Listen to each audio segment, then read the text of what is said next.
నెల్లూరు జిల్లాలో చిల్లకూరులోని తూర్పు కనుమూరు గ్రామంలోని ముత్యాలమ్మకి ప్రత్యేక పూజలు నిర్వహించారు.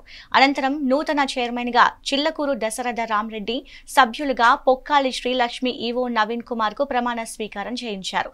ఈ సందర్భంగా జిల్లా BJP vice president Papareddy Purushottam, BJP నాయకులు చైర్మన్ కు అభినందనలు తెలిపారు. ముత్యాలమ్మ ఆలయానికి చైర్మన్ పదవి రావడానికి కృషి చేసిన గూడూరు ఎమ్మెల్యే సునీల్ కుమార్ కు ప్రత్యేకంగా ధన్యవాదాలు తెలిపారు. జీవితాంతం ఆయనతోనే ఉంటామని చిల్లకూరు దశరథ రామరెడ్డి స్పష్టం చేశారు.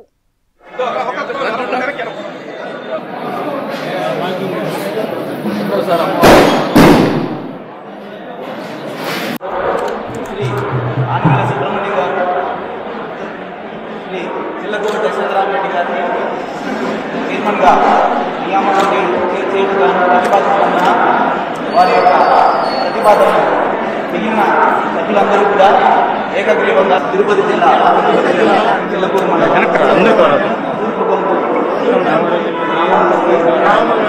శ్రీ ముత్యాలమ్మ అమ్మవారి దేవస్థానం నియమించిన నేను నా శక్తి సామర్థ్యం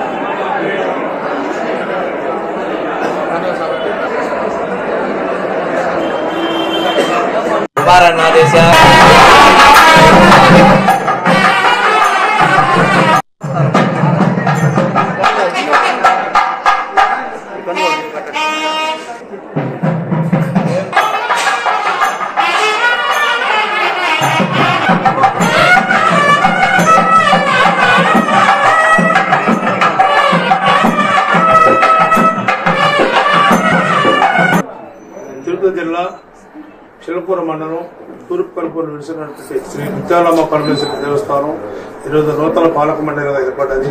దానికి నన్ను చైర్మన్గా ఎన్నుకోవడం జరిగింది.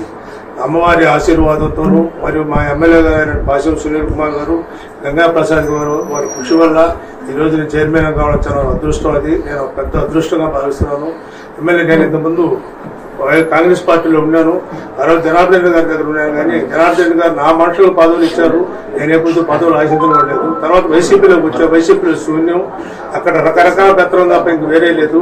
వైసీపీ నుంచి ఎలక్షన్ ముందు మా ఎమ్మెల్యే గారు అయినటువంటి ఆశీం సునీల్ గారు వచ్చి అన్న పార్టీలో రండి, మీకు మంచి స్థానం కల్పిస్తానని చెప్పారు ఆ రోజు. అదేవిధంగా ఈ రోజు మాట ప్రకారం ఆ రోజు నేను నాకు ముత్యాలమ్మ దేవస్థానం చైర్మన్గా ఇవ్వండి ఎమ్మెల్యే గారు సునీల్ కుమార్ గారిని అడిగాను. ఖచ్చితంగా చేస్తాను, నేను మాట తప్పను, ఒకసారి చూడండి, నన్ను అర్థం చేసుకున్నాను. సరే అట్టే చేశాను.